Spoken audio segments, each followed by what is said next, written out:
Sir हम price action भी जानते हैं, स्मार्ट मनी कॉन्सेप्ट का भी हमें पता है, लेकिन फिर भी हम end of the week, end of the month हमारा पोर्टफोलियो जो है वो रेड में ही क्लोज होता है।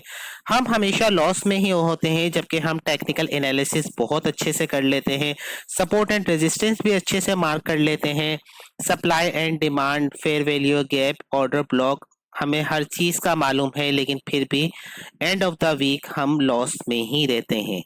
तो अगर आपके साथ भी ऐसा कुछ है तो दोस्तों आज की वीडियो आपके लिए है। आज मैं कुछ ऐसे पॉइंट आपके साथ डिस्कस करने वाला हूं जो साइकोलॉजी से रिलेटेड हैं। आपने ये मानकर चलना है कि ट्रेडिंग जो है वो 20% टेक्निकल है और 80% आपकी साइकोलॉजी है। मार्केट मेकर्स जो होते हैं वो सिर्फ एक रिटेल ट्रेडर्स की साइकोलॉजी के साथ सिर्फ खेलते हैं कि उनकी साइकोलॉजी किस जगह पर खराब हो रही है और उनकी साइकोलॉजी किस जगह पर सही हो रही है। साइकोलॉजी बहुत ज्यादा इम्पोर्टेंट टॉपिक होता है ट्रेडिंग में। अगर आप सब कुछ जानते हैं, तमाम कोर्सेज भी आपने कर लिए हैं और आपकी ट्रेडिंग साइकोलॉजी ठीक नहीं है, तो आप इस मार्केट में प्रॉफिटेबल कभी भी नहीं हो सकते हैं। उसके लिए जरूरी क्या है कि आप अपनी साइकोलॉजी को डेवलप करें। डेवलप करने के लिए आपके पास सबसे पहली चीज क्या होनी चाहिए कि आपको मालूम होना चाहिए कि आपकी मिस्टेक्स जहां पर आ रही हैं वो कौन से पॉइंट्स हैं। अगर मैं ट्रेडिंग में सब कुछ सीख चुका हूं तो ऐसा कौन सा पॉइंट है जो मैंने मिस कर दिया। कहीं मिस्टेक मेरे हैंड से तो नहीं हो रही, कहीं कोई ऐसा पॉइंट जो मुझसे मिस हो रहा हो। अगर आप भी ऐसा सोचते हैं तो दोस्तों आज की वीडियो आपके लिए बहुत हेल्प करने वाली है। देखिए, आज मैं कोई आपको स्ट्रेटेजी बताने नहीं वाला, आज मैं कोई आपको प्रॉफिट नहीं दिखाने वाला, आज मैं कोई आपको टेक्निक नहीं बताने वाला, लेकिन आज जो चीज मैं आपको बताने वाला हूँ, आप यकीन करें कि अगर आपने कंप्लीट इस वीडियो को देख लिया तो ये वीडियो आपके लिए एक गेम चेंजर वीडियो साबित होने वाली है। आप आज की डेट को नोट डाउन कर लीजिए, 31 मई 2025, और आज इस वीडियो को देख के इन तमाम रूल्स को आप 1 जून से अप्लाई कर कर देखें और 30 जून को आप कमेंट कर कर मुझे बताइएगा कि आपके पोर्टफोलियो में कितना ज्यादा डिफरेंस आया। ये बात मैं यकीन से कह सकता हूँ क्योंकि मेरा एक एक्सपीरियंस है इस मार्केट का।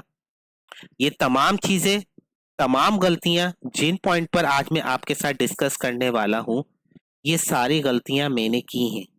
इन सारी गलतियों की वजह से मुझे बहुत ज्यादा लॉस करना पड़ा है, और फिर जब मैंने इन गलतियों को ठीक किया उसके बाद मैंने अपने लॉस को रिकवर भी किया और मैं एक प्रॉफिट में भी आया और अब अल्हम्दुलिल्लाह एक प्रॉफिटेबल ट्रेडर हूँ।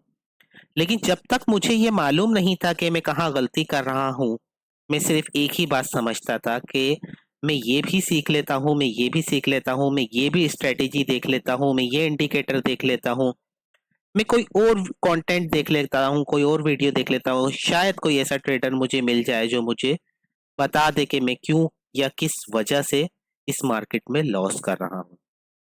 लेकिन एंड में जिस पॉइंट पर मैं आया वो थी मेरी ट्रेडिंग साइकोलॉजी डैमेज थी बुरी तरीके से। और ट्रेडिंग साइकोलॉजी डैमेज किस तरह होती है, आज हम उसी पॉइंट के ऊपर बात करने वाले हैं। 4 पॉइंट्स पर दोस्तों हम बात करेंगे। ये वो 4 पॉइंट्स हैं जो आपकी ट्रेडिंग साइकोलॉजी को कंप्लीटली डैमेज कर देते हैं। किस तरह करते हैं इसके ऊपर चलें हम बात करते हैं। तो दोस्तों सबसे पहले पॉइंट पर सबसे पहले हम बात करते हैं जो हमारा सबसे फर्स्ट पॉइंट है, जिसे हम कहते हैं फोमो ट्रेडिंग। फोमो होता क्या है? फोमो हम कहते हैं फेयर ऑफ मिसिंग आउट, किसी भी चीज खो जाने का डर। मार्केट में कुछ पॉइंट्स ऐसे आते हैं जिस जगह पर आपको भी मालूम होता है कि इतनी ऊपर से क्योंकि प्राइस बहुत ज्यादा ऊपर जा चुकी है, इस जगह से मार्केट में बाय की एंट्री को एग्जीक्यूट करना किसी भी तरह सही नहीं है, लेकिन फिर भी आप उस जगह पर एंट्री को एग्जीक्यूट करते हैं।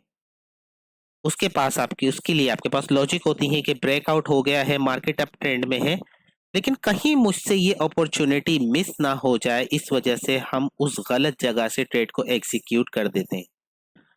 क्योंकि वो ट्रेड ही हमारी गलत थी तो हमारा स्टॉप लॉस भी बड़ा बनता है। जैसे ही मार्केट अगेंस्ट आती है हमारी डायरेक्शन के, हमारे स्टॉप लॉस को हिट करती है, वहां पर हो जाते हैं हम पैनिक। पैनिक होके हम देखते हैं कि हमने गलत लेवल से इंटर मार्केट में हो गए थे, लेकिन इसका जो लेवल आ रहा था वो ये आ रहा था, जिस जगह मेरा स्टॉप लॉस लगा हुआ था ये था इसका एग्जैक्ट लेवल। आप क्या करते हैं कि अब तो मेरे पास एंट्री यहाँ आ गई, मैं यहाँ से भी एक बाय की एंट्री लेता हूँ और स्टॉप लॉस लगाते हैं उसके नीचे। मार्केट क्या करती है, अगेन आपकी अगेंस्ट आती है डायरेक्शन के अंदर, आपका वो स्टॉप लॉस भी हिट कर देती है। अब क्योंकि मार्केट का आप एक ब्रेकआउट देख चुके थे और आपका जो माइंड सेट था वो कंप्लीटली बन चुका था कि अब मार्केट ने बाय में तो जाना ही है। जब आपका सेकंड स्टॉप लॉस हिट होता है ना, तो अब आप थोड़ा सा पैनिक होते हैं और अब आप कहते हैं कि 2 बार मैं गलत हो गया हूँ, तीसरा ये जो मैंने सब डिमांड जोन बनाया है ये तो कंफर्म यहाँ से मार्केट ने एक बाउंस बैक लेना है, और आप अपनी थर्ड एंट्री को भी वहां प्लेस करते हैं और मार्केट उस स्टॉप लॉस को भी आपके हिट कर देती है। तो दोस्तों इसे हम कहते हैं FOMO trading, fair of missing out. आपको मैं अपनी एक एग्जांपल देता हूं कि जब मैं ट्रेडिंग में बिगिनर था तो मैंने सबसे ज्यादा फोमो का शिकार था।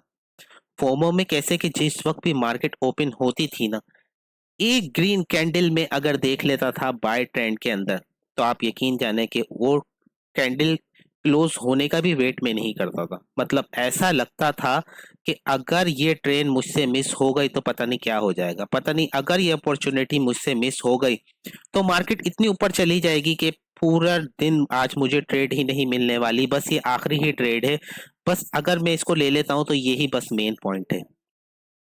तो इसी वजह से मैं फोमो में आकर उस ट्रेड को ले लेता था, स्टॉप लॉस लगाता था। मार्केट अगेंस्ट आती थी, फर्स्ट स्टॉप लॉस हिट करती थी, सेकंड करती थी, थर्ड करती थी, सारे ही स्टॉप लॉसेस हिट कर देती थी। तो दोस्तों इसे हम कहते हैं FOMO, fair of missing out. कहीं कुछ खो ना जाए, कुछ खो जाने का डर। ये आपकी एक नॉर्मल लाइफ में भी इस्तेमाल होता होगा।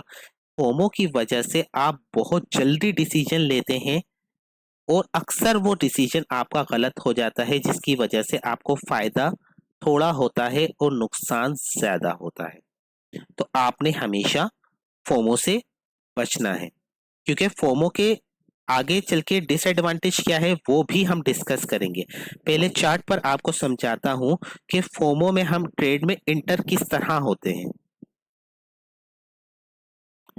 तो चलें दोस्तों चार्ट पर चलते हैं। अभी हम रीसेंट चार्ट की ही बात कर लेते हैं कि गोल्ड का 15 मिनट का टाइम फ्रेम है। मार्केट ने प्रीवियस डे क्या किया, मार्केट यहां से एक बहुत अच्छा एक मोमेंटम के साथ बुलिश मूव देती हुई आई। ये मार्केट की एक लास्ट रेजिस्टेंस थी। इस जगह पर मार्केट जब आई तो काफी ट्रेडर जिनकी ये पूरी अपॉर्चुनिटी मिस हो गई थी, उन्होंने कहा कि यहां पर जब ब्रेकआउट होना है ना, तो डेफिनेटली क्योंकि मार्केट एक बाय ट्रेंड में आ गई है, मोमेंटम भी बहुत अच्छा है, मोमेंटम कैंडल्स आ रही हैं, इस रेजिस्टेंस तक का टारगेट तो मैंने डेफिनेटली लेना ही लेना है मार्केट से। सब ने ये रेजिस्टेंस को किया मार्क और कहा कि बस जैसे ही लास्ट हमारी रेजिस्टेंस का ब्रेकआउट होता है हम बस एंट्री को करेंगे एग्जीक्यूट। और आप देखें कि इस जगह पर क्या हुआ, किस तरह हम फोमो की ट्रेड में इंटर होते हैं। ये 15 मिनट का टाइम फ्रेम है। इस जगह पर आकर मार्केट ने एक कैंडल बनाई और एक पूरी कैंडल के साथ इस लेवल को कर दिया आपके ब्रेकआउट। जैसे ही मार्केट ने आपकी रेजिस्टेंस को ब्रेकआउट किया, ब्रेकआउट होने के बाद इस जगह के ऊपर लोगों ने अपनी बाय की पोजीशन को एग्जीक्यूट किया, क्योंकि एक अच्छी कैंडल के साथ ब्रेकआउट हो गया और स्टॉप लॉस लगाया इसी कैंडल के नीचे। अब आप देखें कि मार्केट का नेक्स्ट मूव क्या रहा, क्योंकि मार्केट आप देखें कि कितना बड़ा मूव देकर मार्केट नीचे से लेकर यहाँ टॉप पर आ गई है। यानी मार्केट बॉटम से उठी है, बॉटम से उठी है मार्केट और टॉप पर आ गई है यानी 860 पॉइंट का मूव देके इन अ सिंगल डे मार्केट ऊपर आ गई है। और यहाँ खड़े होकर हम सोच रहे हैं कि अगर ये रेजिस्टेंस ब्रेक होती है तो 860 पॉइंट्स मार्केट और ऊपर चली जाएगी। तो आप सोचे कि ये यहाँ पर खड़े होकर सोचने की बात नहीं है। अगर आपसे वो एंट्री मिस हो गई है तो छोड़ दें, कोई बात नहीं, नेक्स्ट डे मार्केट आपको मौका जरूर देगी। देखिए, जिस दिन हम लॉस नहीं करते उस डे को भी हम प्रॉफिट में ही काउंट करते हैं, क्योंकि हमारा कैपिटल सेफ है, हमें उसके लिए परेशान होने की जरूरत नहीं है। अब इस जगह जब लोगों ने की अपनी बाय की ट्रेड को एग्जीक्यूट, तो अब आप ये देखें कि 15 मिनट में आपके पास ये ब्रेकआउट आया, लेकिन इसी को जब हम 1 आवर में आकर देखें तो क्या ये ब्रेकआउट रियल था? अब आप ये वाली कैंडल अगर देखें तो इस पूरी कैंडल ने रेजिस्टेंस के ऊपर के सारे स्टॉप लॉसेस ले लिए।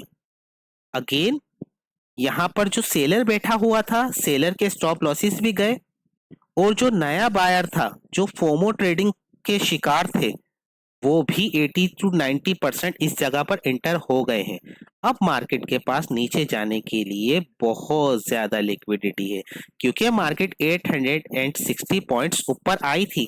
तो आप सोचें कि जब मार्केट यहां से ऊपर चली थी तो मार्केट के पास कितनी लिक्विडिटी थी सेलर्स की। इस जगह सेलर के स्टॉप लॉस थे, मार्केट ने हिट किए। इस जगह सेलर्स के स्टॉप लॉस थे, मार्केट ने हिट किए। इस जगह सेलर्स के स्टॉप लॉस थे, मार्केट ने हिट किए। इस जगह सेलर्स के स्टॉप लॉस थे, मार्केट ने हिट किए। एंड लास्ट पॉइंट पर भी सेलर्स के स्टॉप लॉस थे, वो भी मार्केट ने हिट किए। अब दोस्तों, यहाँ समझने की बात यह है कि अगर मार्केट ने ऊपर जाना है तो उसको तो फ्यूल की जरूरत है ना, लिक्विडिटी एक फ्यूल की तरह काम करती है, स्टॉप लॉसेस। अब यहाँ पर सारे सेलर्स फिनिश हो चुके हैं, यहाँ पर सेलर्स की हिम्मत नहीं रही कि वो मार्केट में सेल करें, आखिरी रेजिस्टेंस थी उसको भी ब्रेक कर दिया। अब यहाँ पर नेक्स्ट क्या होगा? अब यहाँ पर लिक्विडिटी जो जमा हो जाएगी वो किसकी होगी? बायर की। इस जगह बायर के स्टॉप लॉसेस होंगे। उसके बाद इस जगह जिन्होंने ये सपोर्ट मार्क की होगी, इस जगह होंगे। उसके बाद इस जगह पर बायर्स के स्टॉप लॉस होंगे, क्योंकि ये 3 मेजर आपके पास डिमांड जोन थे। आपने ब्रेकआउट अपनी आंखों से देखा, आपने तो उठाकर यहाँ पर करी एक सपोर्ट मार्क, एक सपोर्ट आपकी आ गई ये। सेकंड आपने सपोर्ट, ये तो अगर यहाँ से तो नहीं गया तो बस ये वाली ट्रेन तो हमने छोड़नी ही नहीं है। उसके बाद अगेन एक, ये तो बस पक्का ही डिमांड जोन था हमारा, इधर से तो मार्केट आएगी। आप देखें सारे स्टॉप लॉसेस मार्केट ने यहाँ पर लिए, अगेन अपनी डायरेक्शन में मार्केट ऊपर चली जाएगी। लेकिन दोस्तों, जो फोमो ट्रेड थी, जिन्होंने भी इस जगह पर मार्केट में फोमो की एंट्री ली होगी, आई एम 100% श्योर कि यहाँ तक उनके अकाउंट वॉश आउट हो चुके होंगे, अगर तो उन्होंने स्टॉप लॉस यूज नहीं किया है। तो ये लाइव एग्जाम्पल रीसेंट चार्ट में मैंने आपके साथ डिस्कस की। तो आपने सबसे पहली चीज क्या समझनी है कि आपने अपने डिसिप्लिन पर ट्रेड करनी है, आपने अपने सेटअप पर ट्रेड करनी है। अगर मार्केट आपके सामने एक बुलिश कैंडल बना रही है, पहले कैंडल को क्लोज होने दें। आप अक्सर जो टिप्स देखते होंगे, जो आप देखते होंगे टेलीग्राम पे, व्हाट्सएप पे और मुख्तलिफ जगहों पर, आप अगर देखते होंगे तो उनके सिग्नल किस तरह आते हैं कि 3292 से बाय, 3292 3290 से बाय। आप सोचो उनके पास क्या कोई कंफर्मेशन होती है सिवाय इस चीज की कि वहां पर एक कोई ना कोई ऑर्डर ब्लॉक होता है, फेयर वैल्यू गैप होता है, या कोई अच्छा डिमांड जोन होता है? क्या उनके पास कैंडल्स की कोई कंफर्मेशन होती है? क्या किसी कैंडल ने प्रीवियस कैंडल का हाई ब्रेक किया होता है? क्या कोई चार्ट पैटर्न उन्हें दिख रहा होता है? नहीं, वो सिर्फ एक लक होता है कि ये लेवल है, यहाँ से उठ गई तो ठीक है, मार्केट ने बाउंस बैक ले लिया तो ठीक है। अगर मार्केट ने बाउंस बैक नहीं लिया तो जी, जिसने स्टॉप नहीं लगाया वो तो वॉश आउट हुआ, बाकी के स्टॉप लॉस चलेगा। इस तरह ट्रेडिंग आपकी नहीं होगी, इस तरह आपने ट्रेडिंग करनी भी नहीं है। आपने ट्रेडिंग करने के लिए अपने रूल्स बनाने हैं, अपने डिसिप्लिन बनाने हैं कि मुझे इतनी कंफर्मेशंस मिलेंगी तो मैंने एंट्री को एग्जीक्यूट करना है। अगर मुझसे कोई एंट्री मिस होती है तो हो जाए, एंट्री मिस होने से मुझे आज के बाद कोई फर्क नहीं पड़ने वाला है। तो दोस्तों आपने ये फेयर ऑफ मिसिंग आउट का या फेयर ऑफ मिसिंग अपॉर्चुनिटी का डर अपने दिल से निकाल देना है। कोई कहीं नहीं जा रहा, मार्केट भी यही है, आप भी यही हैं। कल भी मार्केट उसी तरह ओपन होगी, कल भी आपको ऐसी ही अपॉर्चुनिटीज बहुत सारी मिलेंगी। आपका कैपिटल सेफ है, बहुत बड़ी बात है आपके लिए, अपने कैपिटल को सेफ रखें। एंट्रीज मार्केट तो जब ओपन होती है तो एंट्री देने के लिए ही ओपन होती है, एंट्री आपको मिल जाएगी। सिर्फ मार्केट एंट्री देने के लिए एक ही चीज चाहिए होती है कि मार्केट बस चलनी चाहिए। मार्केट अगर सुबह ओपन हुई है तो अगर बाय साइड पे जाएगी तो हम बाय में एंट्री को एग्जीक्यूट करेंगे, सेल की तरफ आएगी, सेल में हमारा डिसिप्लिन इजाजत देगा, हम सेल की एंट्री को एग्जीक्यूट करेंगे। हम किसी भी एंट्री के मिस होने से आज के बाद नहीं घबराने वाले। तो अपने दिल से ये फेयर ऑफ मिसिंग आउट को निकाल दें, आपको बहुत ज्यादा फायदा होने वाला है। अब चलते हैं अपने सेकंड टॉपिक की तरफ। तो दोस्तों अब बात करते हैं हम अपने सेकंड पॉइंट की, जिसका नाम है ओवर ट्रेडिंग। आपने यहाँ पर एक चीज को पॉइंट आउट करना है और एक चीज पर आपने गौर करना है कि ये तमाम पॉइंट्स आपस में लिंक होंगे। और अब आप जब फोर्थ पॉइंट तक लिंक होंगे तो आपके आखिर में सारी बात समझ आ जाने वाली है कि किस तरीके से ये पॉइंट्स जो है वो हमारी ट्रेडिंग साइकोलॉजी को डैमेज करते हैं और ये किस तरह आपस में कनेक्टेड हैं। तो सेकंड पॉइंट की बात करते हैं दोस्तों, जिसका नाम है ओवर ट्रेडिंग। ओवर ट्रेडिंग भी जो है ना दोस्तों, वो भी जो है वो फोमो से ही रिलेटेड एक टॉपिक है। जिस तरह मैंने आपसे बताया कि हम फोमो में आकर जब एक एंट्री को एग्जीक्यूट करते हैं तो सेकंड पे हम एक स्टॉप लॉस लगाते हैं, क्योंकि हमारा जो सबकॉन्शियस माइंड है, जो हमारे इमोशंस हैं, वो हमें टोटली कंट्रोल कर लेते हैं। और मार्केट में हमें कुछ भी दिख नहीं रहा होता, हमें सिर्फ लग रहा होता है कि अब ऐसा होने वाला है। हम टोटली अपने इमोशंस के कंट्रोल में होते हैं। तो दोस्तों ओवर ट्रेडिंग भी उसका एक पार्ट है। जब हम फोमो की किसी एंट्री को एग्जीक्यूट करते हैं और उसके बाद वो हमें लॉस दिखाती है, हम सेकंड एंट्री को एग्जीक्यूट करते हैं, वो भी हमें लॉस दिखाती है, थर्ड एंट्री को एग्जीक्यूट करते हैं, वो भी हमें लॉस दिखाती है। तो यहाँ जैसे ही हम फोमो का शिकार होते हैं तो ओवर ट्रेडिंग हम खुद ही करने लग जाते हैं। कोई भी शख्स नहीं चाहता कि वो ओवर ट्रेडिंग करे। आपसे भी अगर मैं ये सवाल पूछूंगा तो आप कहेंगे कि मैं बिल्कुल नहीं चाहता कि मैं ओवर ट्रेड करूं। जब भी मार्केट ओपन होती है, मैं मार्केट में जब बैठता हूं ट्रेड करने के लिए, तो मैं अपने डिसिप्लिन बनाकर बैठता हूं कि आज बस दिन के मैंने 3 ट्रेड ही लेने हैं, चाहे कुछ भी हो जाए। लेकिन जैसे ही हमें एक लॉस होता है, सेकंड लॉस होता है, थर्ड लॉस होता है, उसके बाद हमारी मेंटेलिटी क्या होती है, हमारे इमोशंस क्या होते हैं कि यार अब ये जो अपॉर्चुनिटी हमें दिख रही है ना, इसमें बस एक छोटा सा ही तो एक स्टॉप लॉस है, बस ये आखिरी ट्रेड कर लेता हूँ अपने आप से, बस ये मेरा प्रॉमिस है, बस इसके बाद मैंने अब लैपटॉप या कंप्यूटर बस बंद कर देना है, मैं चाहे लॉस हो या प्रॉफिट, बस ये लास्ट ट्रेड है मेरी। क्योंकि आप अपने लॉस को देख चुके होते हैं, वो बढ़ गया होता है। अब आप कहते हैं कि यार क्योंकि लॉस आज का दिन बहुत ज्यादा देख लिया है, मुझे प्रॉफिट नहीं करना, बस ब्रेक इवन पर आ जाऊं या थोड़ा सा लॉस को कम कर लूं। अगर 10,000 का लॉस है तो बस ये 5,000 हो जाए, बस मैं सिस्टम को मैंने बंद कर देना। और आप लास्ट ट्रेड लेते हैं और उसका भी स्टॉप लॉस आपका हिट हो जाता है। यहाँ आप बहुत ही ज्यादा पैनिक हो जाते हैं और बस आपकी साइकोलॉजी को मार्केट 50% तक डैमेज कर दिया होता है मार्केट ने। इस तरह दोस्तों हम ओवर ट्रेडिंग करते हैं। अब ओवर ट्रेडिंग से किस तरह बच सकते हैं, हम उस सॉल्यूशन की तरफ आते हैं। आपने अपना एक डिसिप्लिन बनाना है कि मैं दिन के 3 से 4 ट्रेड लूंगा। फॉर एग्जाम्पल मैंने दिन के आज 4 ट्रेड लेने हैं। उन 4 ट्रेड में चाहे मुझे प्रॉफिट हो चाहे मुझे लॉस हो, मैं फिफ्थ ट्रेड को एग्जीक्यूट नहीं करूंगा, ये मेरा डिसिप्लिन है। और अगर मैंने फिफ्थ ट्रेड को एग्जीक्यूट किया तो मैं आज के बाद ट्रेडिंग को छोड़ दूंगा। अपने आप को, अपने माइंड को ये बात समझानी पड़ेगी आपने कि मैं ओवर ट्रेडिंग से इसी तरह बच सकता हूं कि मैं डिसिप्लिन को फॉलो करूं। डिसिप्लिन के अलावा ओवर ट्रेडिंग का कोई भी सॉल्यूशन नहीं है, कोई भी सॉल्यूशन नहीं। आपने सिर्फ अपने स्ट्रिक्टली अपने डिसिप्लिन को फॉलो करना है। तो फोमो में जब आप आते हैं तो फोमो आपको कनेक्ट करता है ओवर ट्रेडिंग की तरफ। मुझे पूरा यकीन है कि आप इस बात को पूरी तरह समझ रहे होंगे। अब हम अपने थर्ड पॉइंट की तरफ आते हैं और बात करते हैं अपने थर्ड पॉइंट की। तो दोस्तों अब बात करते हैं हम अपने थर्ड पॉइंट की, जिसका नाम है रिवेंज ट्रेडिंग। रिवेंज ट्रेडिंग हम किस तरह करते हैं ये भी आपको समझाता हूं। रिवेंज ट्रेडिंग हम इस तरह करते हैं कि जब हम किसी ट्रेड को एग्जीक्यूट करते हैं तो हम श्योर होते हैं। फॉर एग्जाम्पल, अगर हमने एक बाय की ट्रेड को लिया तो हम श्योर होते हैं कि मार्केट ने ऊपर की तरफ जाना है। जैसे मैं आपको चार्ट पर लेकर चलता हूं और समझाता हूं। फॉर एग्जाम्पल, आप इस एग्जाम्पल से समझ लें, मार्केट यहां से ऊपर जा रही थी।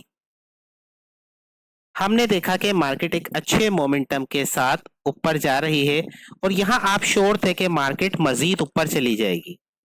जब मार्केट यहां आती है तो आप क्या करते हैं, इस जगह पर अपनी एंट्री को एग्जीक्यूट करते हैं और अपना स्टॉप लॉस लगाते हैं। यहां मार्केट क्या करती है, ऊपर जाते जाते मार्केट नीचे आती है और आपके स्टॉप लॉस को हिट कर देती है।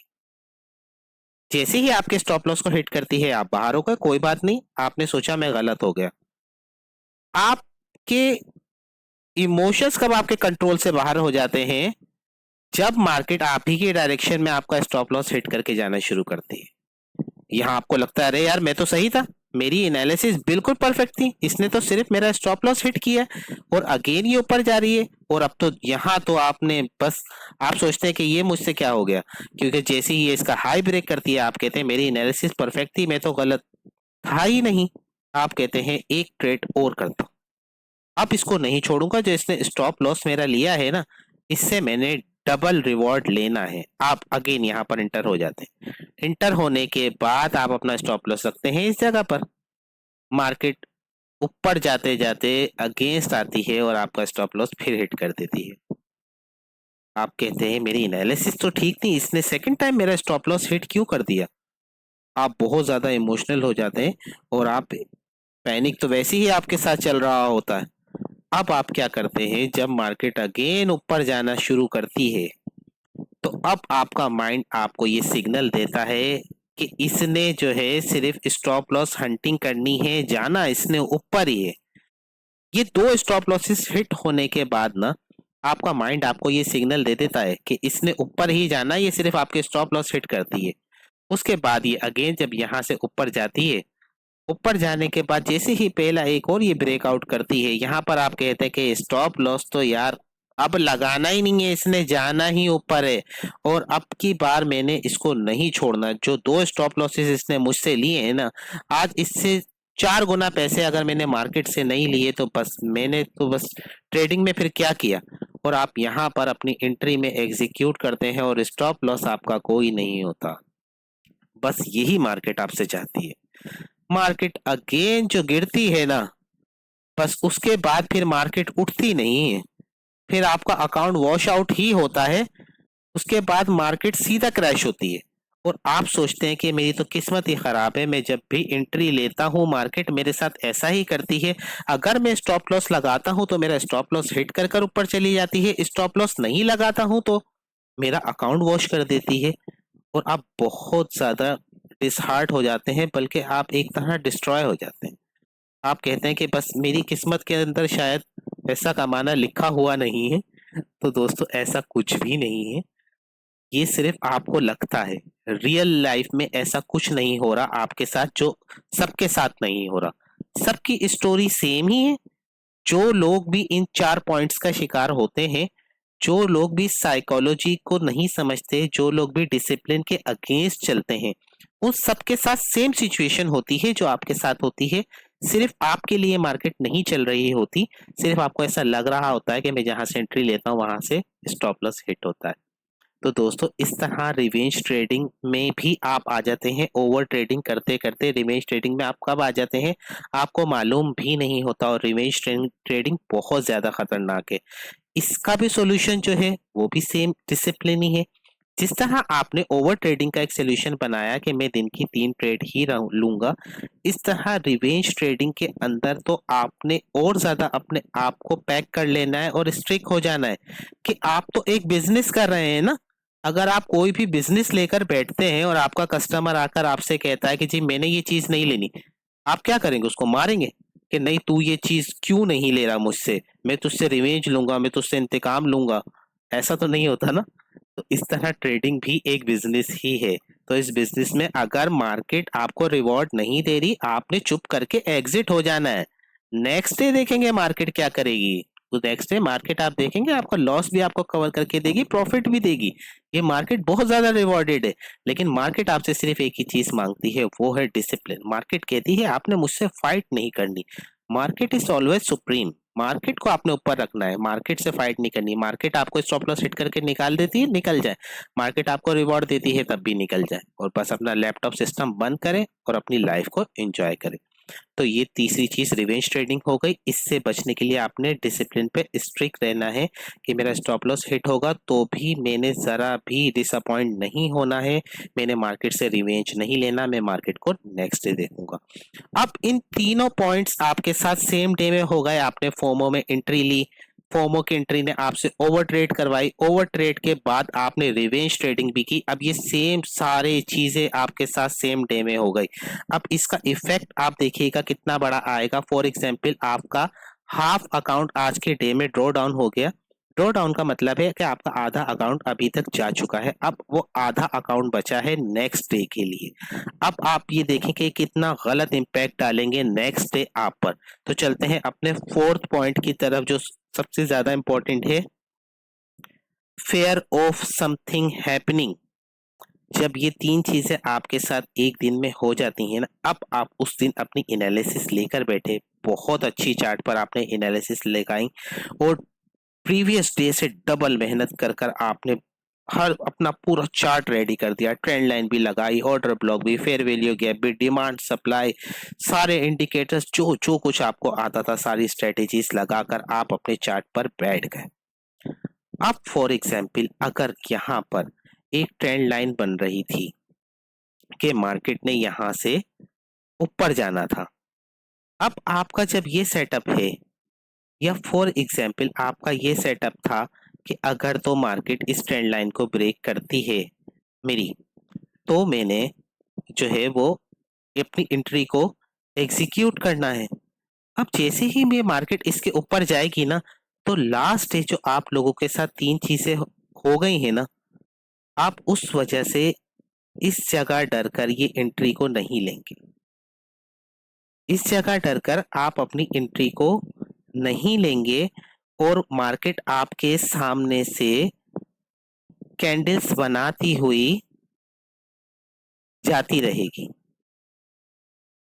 इस तरह मार्केट कैंडल्स बनाएगी आप ही के सेटअप पर कि आपकी ट्रेंड लाइन का ब्रेकआउट हुआ यहाँ पर, और मार्केट यहाँ कैंडल्स बनाएगी और आपके पास से, आपके सामने से निकल जाएगी। और आप सिर्फ इस वजह से अपनी ट्रेड को एग्जीक्यूट नहीं करेंगे कि कुछ ना कुछ हो जाएगा, कुछ गलत हो जाएगा। जिस तरह कल इसने मुझे ट्रैप किया था, ये अब ऊपर नहीं जाएगी, मुझे ट्रैप कर रही है, ये यहाँ से अगेन नीचे आकर मेरे जो बाकी बचा हुआ अकाउंट है ये उसको भी वॉश कर देगी। मैं ट्रेड में इंटर नहीं हो रहा। और इस तरह मार्केट दोस्तों आपके सामने से 1000 2000 पॉइंट्स का मूव देती हुई ऊपर चली जाएगी और आप सिर्फ उसको देखते रह जाएंगे। सिर्फ किस वजह से कि आपको एक डर है कि अब कुछ ना कुछ हो जाएगा, क्योंकि ये तमाम चीजें आपके साथ हो गई हैं। तो इन तमाम चीजों का जो रिएक्शन आता है ना दोस्तों, वो बहुत खतरनाक आता है। अब आप मुझे बताएं कि क्या आप अपने लॉस को कवर कर पाएंगे? आप अपने लॉस को कवर नहीं कर पाएंगे। क्यों? क्योंकि आप जब कवर करने की बारी आएगी, कल नेक्स्ट डे मार्केट आपको अच्छी अपॉर्चुनिटी देगी, तो आप तो इस वजह से कि कुछ ना कुछ आपके साथ गलत हो जाएगा, आप तो एंट्री को एग्जीक्यूट ही नहीं करेंगे। तो फिर वो आपका जो लॉस आपने कवर करना है वो वहीं का वहीं रह जाएगा। उस दिन अब मार्केट अगेन आपके सामने से जब ऊपर जा चुकी है, नेक्स्ट डे आप फिर अपने आप को रेडी करेंगे और कहेंगे कि देखा पिछली बार मेरी एनालिसिस ठीक थी, अब ये अगर ऊपर गई तो उसको यहीं से पकड़ लूंगा। नेक्स्ट डे आपने फिर अपने डिसिप्लिन को ब्रेक करेंगे, फिर अगेन फोमो में एंट्री लेंगे, फिर ओवर ट्रेडिंग, फिर रिवेंज ट्रेड, नेक्स्ट डे फिर फेयर ऑफ समथिंग हैपनिंग। यही साइकिल आपका चलता रहेगा जब तक आप एक डिसिप्लिन ट्रेडर नहीं बनेंगे। तो दोस्तों आज मैंने आपके साथ वो पॉइंट्स डिस्कस किए हैं अपने एक्सपीरियंस की बिहाफ पर कि मैं आपको गारंटी से कह सकता हूं कि आज की डेट के बाद अगर कल से आप ये पॉइंट्स इंप्लीमेंट कर लेते हैं, नेक्स्ट मंथ आप अपने पोर्टफोलियो के अंदर डिफरेंस आप खुद देखिएगा और कमेंट करके मुझे बताइएगा कि मैंने ये तमाम चीजें स्किप कर दी हैं, FOMO, over trading, revenge trading. तो मेरी फोर्थ जो पॉइंट था वो खुद ही मेरी लाइफ से, मेरी ट्रेडिंग से जा चुका है कि कुछ मेरे साथ गलत हो जाएगा। तो दोस्तों वीडियो बहुत ज़्यादा बड़ी हो गई है क्योंकि टॉपिक इतना ज़्यादा अहम था, क्योंकि साइकोलॉजी का जो टॉपिक होता है वो बहुत बड़ा एक टॉपिक है, इसकी डीप बहुत ज़्यादा डिटेल में आपको समझाना पड़ता है। लेकिन आप यकीन जाने कि अगर वीडियो को आपने पूरा देखा है तो ये एक गेम चेंजर वीडियो होगी आप लोगों के लिए। अगर कोई बात समझ ना आई हो तो वीडियो को 1 से 2 बार ज़रूर देखिएगा, ये आपको प्रॉफिटेबल ट्रेडर होने में बहुत ज़्यादा मदद करेगी। तो दोस्तों अगर चैनल पर नए हैं, चैनल को सब्सक्राइब कर लीजिएगा, बेल आइकॉन को प्रेस कर लें ताकि तमाम वीडियो के नोटिफिकेशंस आप तक पहुंचते रहें। वीडियो से कुछ भी आपको सीखने को मिला हो तो वीडियो को लाइक ज़रूर कीजिएगा, क्योंकि बहुत मेहनत से आपके लिए मैं ये वीडियो बनाता हूँ, इससे मुझे मोटिवेशन मिलती है। अपना बहुत ज़्यादा ख्याल रखिएगा। बहुत शुक्रिया आप सबका।